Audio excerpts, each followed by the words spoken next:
Bill's take was all about resisting and pushing back. Let's hear from Douglas Murray. What does he think needs to happen in order to best address this issue? Douglas is an award-winning British journalist. He's also the author of The Strange Death of Europe: Immigration, Identity, Islam. Douglas Murray, the floor is yours.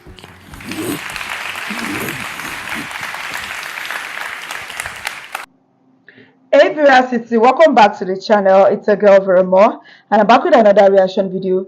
Today I'm going to be reacting to Douglas Murray, and we have Douglas Murray shuts up Muslim girl and demonstrates a case in a heated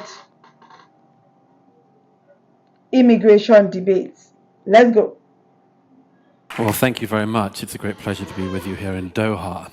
I've been traveling across several continents in recent years, not just to the countries that people are fleeing from around the world, but also to the places they're fleeing to the refugee camps, migrant camps that people end up in. And I've been struck by so many thoughts during this time, but one of them is that there are so many utopian dreams that occur. People dream that you could live in a borderless world on one hand. Other people pretend you could just stop anyone coming. These are impossible dreams, but somewhere in the middle of them is something we need to aim for. And one of the ways I've started to realize that we need to think about this is in the following terms, not about right or wrong or, good and bad. I'm a good person, you're a Nazi. It's too easy. What we need to think about with this is that we're in a situation with migration talking about competing virtues. There are two virtues in this whole debate that are in serious competition, not just between people, but within all of us.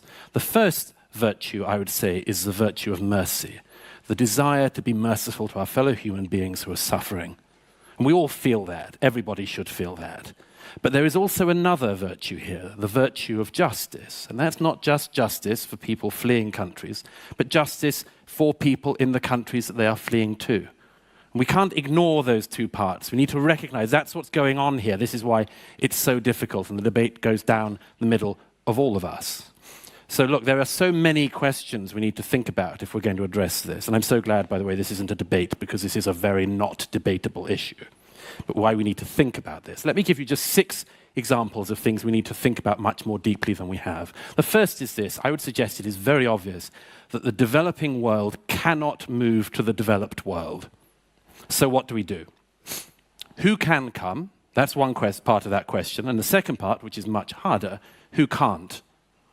We are very, very bad at having even a bit of that debate, but we need to.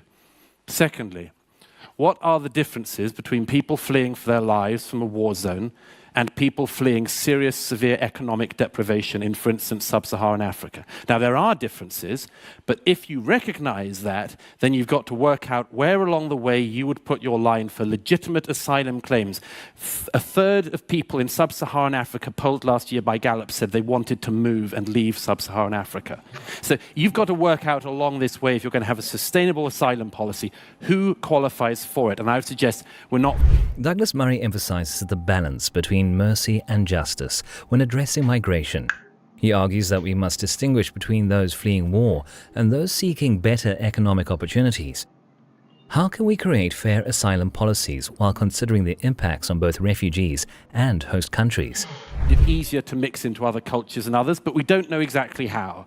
And we don't know what the proportions of people are in another culture that work well, integrate well, adapt well, and what the proportions are that start to make that integration, that adaptation far harder. We have thought very little about this, and what thinking there has been pretty bad.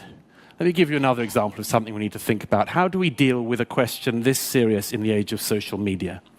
An age when a single photograph of a single person can go all around the world, and everybody sees it, and everybody says something must be done.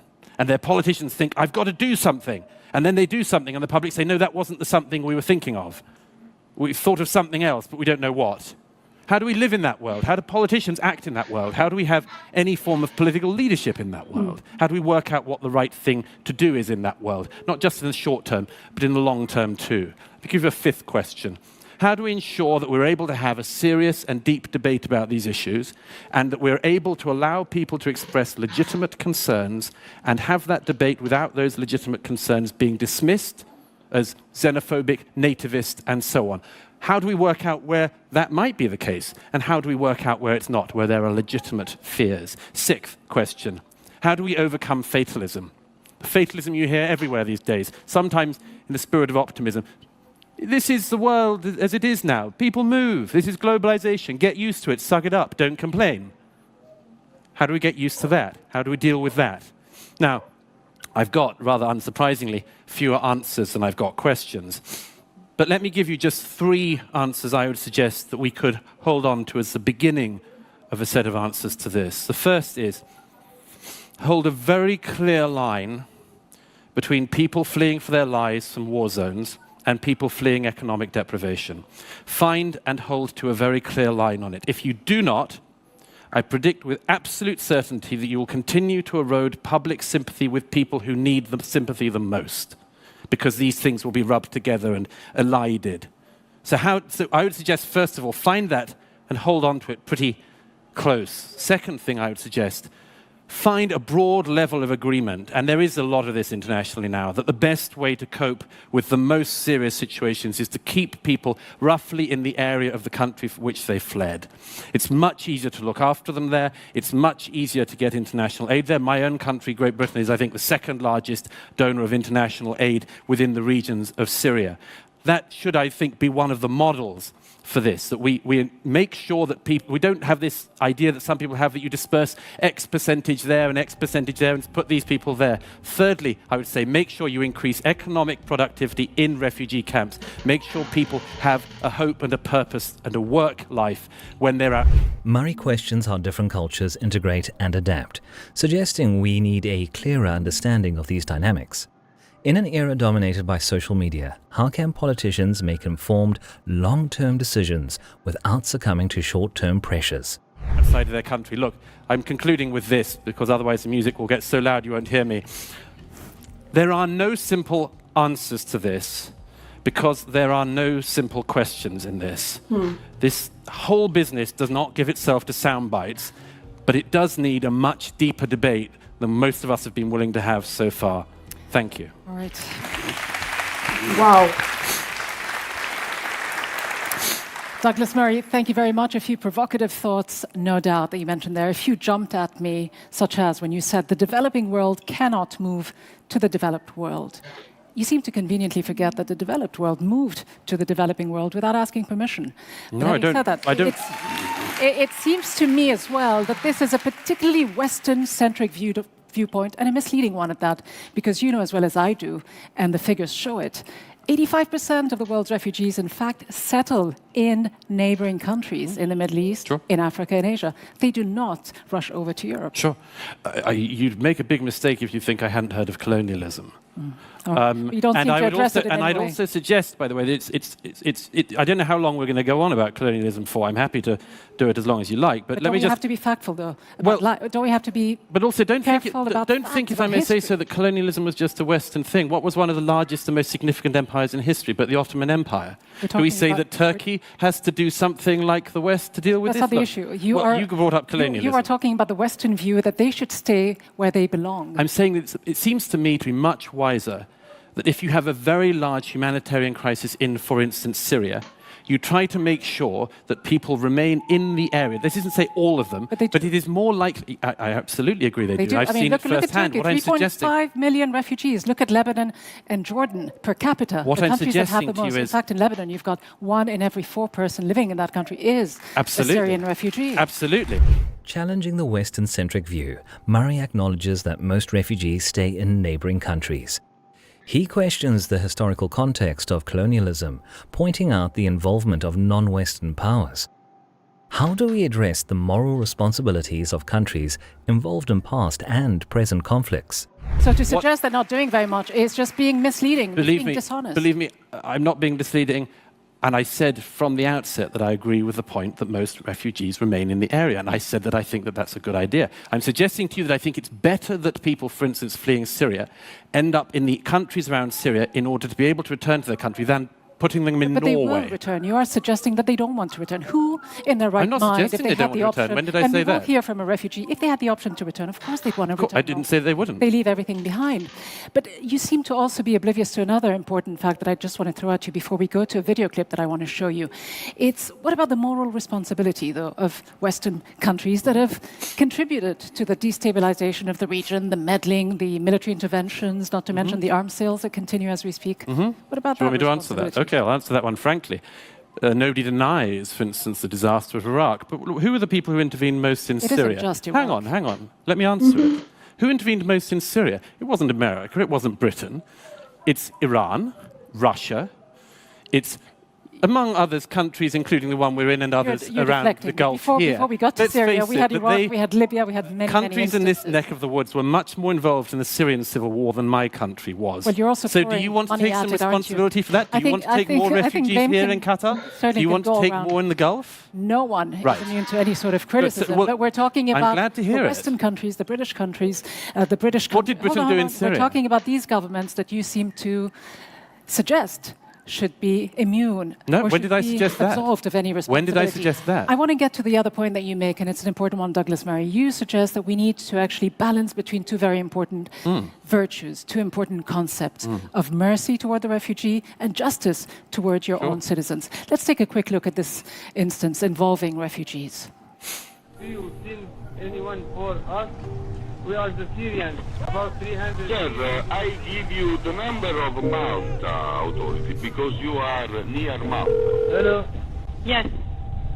About 100 children and 100 women and maybe 100 men. Please hurry. Water is coming into it. The boat is going down. We are dying. 300 Yes, you are. persons. You are have dying. called Malta. You have called Malta. Don't throw us. You can run away. Call Malta. Call Malta. I have no enough account on the mobile. It will cut. Please. You have Yes. my number now. You call me, you please. A very chilling video, though I don't suggest that you respond on behalf of the Coast Guard, the Italian Coast Guard. But again, it's that same issue of shifting the problem to us. Murray discusses the importance of localizing refugee support to ensure easier return to their home countries. He acknowledges the substantial burden on countries like Lebanon and Jordan. How can we balance the moral responsibility and practical solutions in handling a refugee crisis? That was twice as close to an Italian island as it was to Malta. But again, this idea that, we have to safeguard our values. Where does mercy fit in that? Not just mercy, but the obligation, the legal obligations of states toward refugees. I'd suggest that we all make sure we don't shift responsibility. There is a responsibility to everyone. That would include the state we're standing in now, wouldn't it? It would include all the states in this region. It would include the brother states. It would include the Ummah. It would include everybody. It wouldn't just be the Italians. Now, the Italians, by the way, and let me just finish this That's point. a valid The issue, but Italians- let me respond to it, because let you me finish mentioned the point. states of the Because region. the It's a valid Italian- issue, but the Ita- unlike the European let me countries, finish allow the me to point. just make this point, unlike Another the point. European countries, I'll respond to 2 points. they are not parties to the 1951 Refugee Convention. So the legal Conveniently. obligations are, well, it's just a fact. Conveniently, isn't But it? I'll let you carry on. It's But a this fact. means that countries that are signatories to the refugee conventions get more blame and more assumption that they are going to have to hold more of the burden than countries that didn't. They make And the I'm choice. suggesting to you that nobody should be able to absolve themselves from blame. But if you go to Italy now, and I don't know when you were last there, but it is not the case that this is going well in Italy, either for the migrants who are arriving or for the Italian population. Isn't it you because don't the see these resources are not people being poured into this? Let's face it, the policies are not there, the resources aren't there. I It isn't see about the these overwhelming people when they numbers. arrive. I follow their stories. It is not the case just that they don't. The local populations in Italy have. I've been to Lampedusa. I've seen the boats coming in. The local populations are extremely generous. They are extremely kind to the people. Most of the populations in Europe. Let's just not have this idea that Europeans are somehow incredibly cold-hearted. No, no one is Countries in Europe suggesting have that, but taken in just a putting lot the of people, numbers and they are in- trying to deal with a very big problem very swiftly. Just putting the numbers in context, let me just mention sure. this very briefly. 3 million people sought asylum in Europe between 2015 and 2016. That's a fraction of the population of Europe, which is 508 million. And Germany and Highlighting the struggle in Italy, Murray insists that all nations, including those not party to the 1951 Refugee Convention, should share the burden of the refugee crisis. How can we create a more equitable system for refugee support worldwide? Please. So I'm going to talk briefly about, my mother's experience as an immigrant, and I want to touch here on something that Mark Lamont Hill said, this power of education and telling people how refugees fit into the wider context of economic development. Here's why I'm very skeptical about that. Because when my mother arrived in the UK and her parents arrived in the UK, people still called them dirty packies.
Oh my God. I don't know why this woman keeps interrupting Douglas. She doesn't allow him speak. And she's always trying to put words into his mouth. Who does that? This woman is incredibly rude and offensive. She doesn't even allow him speak. She never allows him to finish talking. She keeps interrupting. But the issue is this. Why so many refugees? Why don't these Muslim countries clean up their country, treat their citizens well, so that they don't have to run off? They don't have to run off to Europe. This woman, she's not even behaving like a host. She's not a host at all. She's so rude.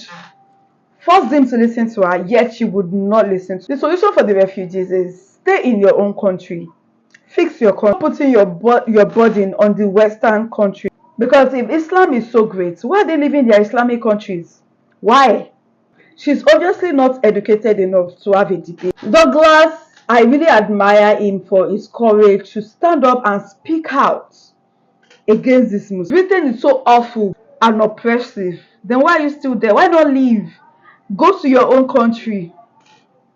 Right? If refugees arrive in a foreign country, you have to accept the culture there. If you cannot accept their culture, then you leave. It's as simple as that.